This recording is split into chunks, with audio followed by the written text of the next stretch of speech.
La pensée, c'est quoi? La pensée, ce n'est pas une activité du corps.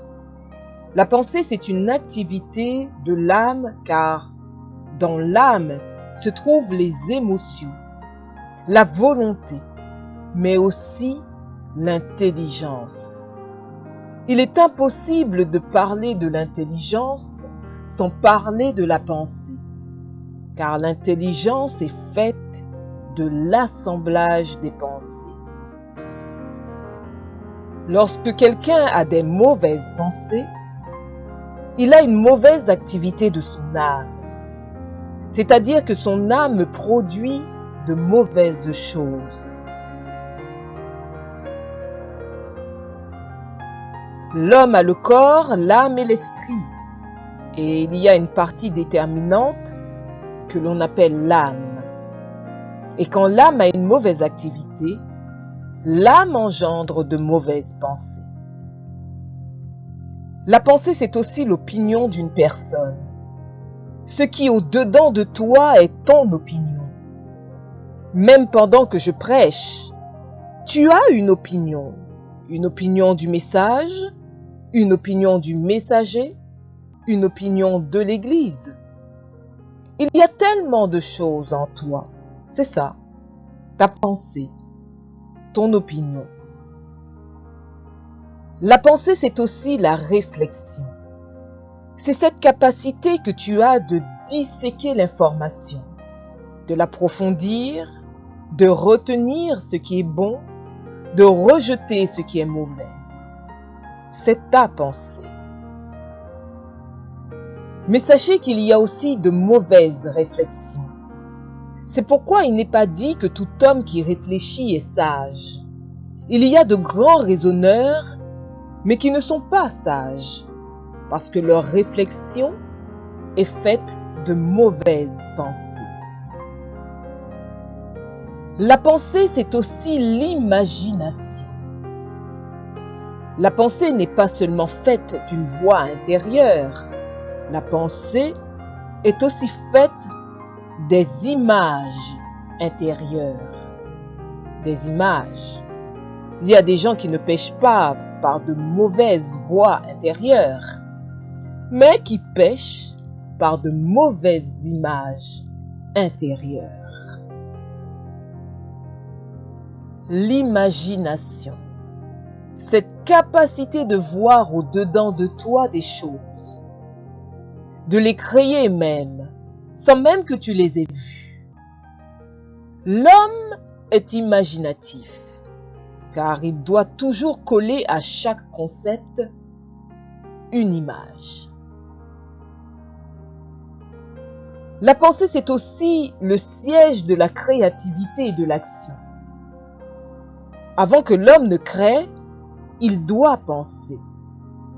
Il est impossible de créer sans penser. Quand tu vois un gratte-ciel, tu te dis « Waouh !»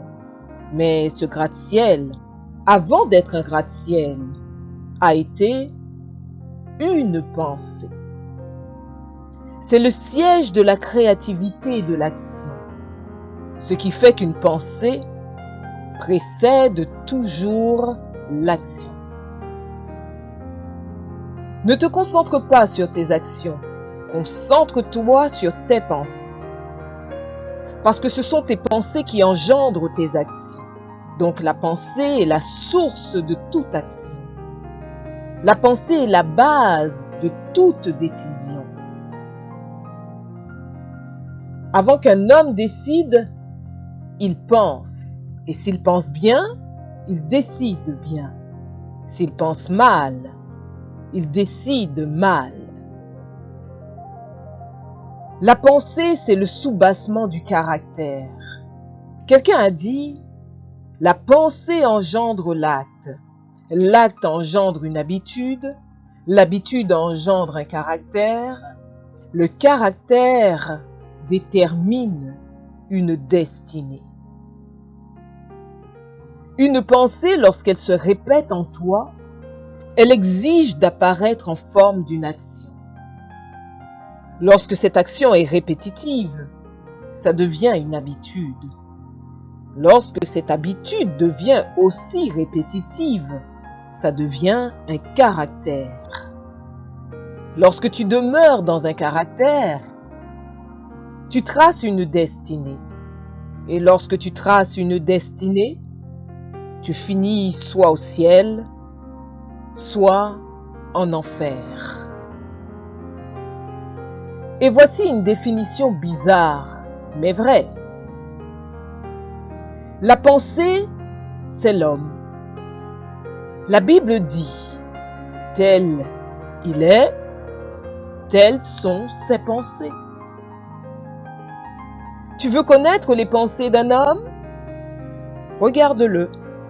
Ce sont ses pensées. Jamais un homme ne sera extravagant s'il n'a pas de pensée extravagante. Il y a des gens qui disent des choses dures aux autres et ils disent « je ne le pensais pas ». Je ne le pensais pas? Et comment tu ne le pensais pas et tu l'as si bien dit au point de me blesser? C'est de l'abondance du cœur que la bouche parle. Dieu prend très au sérieux la pensée. L'homme ne prend pas très au sérieux la pensée. L'homme prend très au sérieux les actions. La pensée, l'homme ne la prend pas au sérieux. C'est pourquoi la plupart du temps, nous sommes des tombeaux blanchis. Au dehors, la sainteté. Au dedans, pourri. L'homme prend très au sérieux les actions.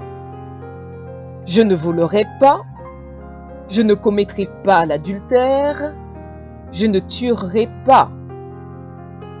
Mais au-dedans de lui, il peut tuer dans sa pensée. Il peut commettre l'adultère dans sa pensée. Mais tant qu'il n'a pas fait, pour lui, c'est pas grave. Dans l'Ancien Testament, Dieu, dans sa loi, était descendu. Je dis descendu au niveau de l'homme. C'est pourquoi dans les 10 commandements, la plupart des interdictions ne touchent pas la pensée, mais touchent les actions. Tu ne feras pas, tu ne feras pas, tu ne feras pas. Mais lorsque Jésus-Christ vient dans ce monde, il dit que lorsque seulement tu regardes la femme de ton prochain pour la convoiter, pour Dieu, tu as déjà commis l'adultère avec elle dans ton cœur. Dans Proverbes, la Bible dit que celui qui ferme ses yeux pour se livrer à des pensées perverses a déjà commis le péché. Quand tu fermes les yeux pour te livrer à des imaginations sales et impures, pour Dieu, tu l'as déjà fait. Pourquoi?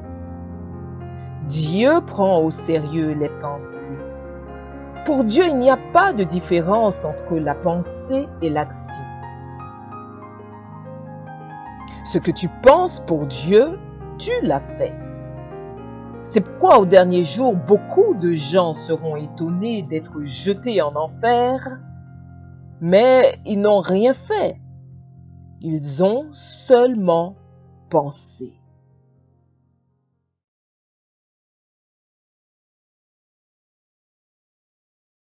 Voilà, c'est tout pour cette vidéo. Mais comme promis, nous allons partager avec vous la citation que nous avons sélectionnée. L'homme prend très au sérieux les actions. Je ne volerai pas, je ne commettrai pas l'adultère, je ne tuerai pas. Mais au-dedans de lui, il peut tuer dans sa pensée. Il peut commettre l'adultère dans sa pensée. Mais tant qu'il n'a pas fait, pour lui, c'est pas grave. Et vous, quelle citation a le plus retenu votre attention? Dites-le nous. dans les commentaires. Si vous avez aimé cette vidéo, n'hésitez pas à vous abonner, à liker, à commenter et à partager. Nous vous disons à bientôt et bonne route sur le chemin de votre destinée.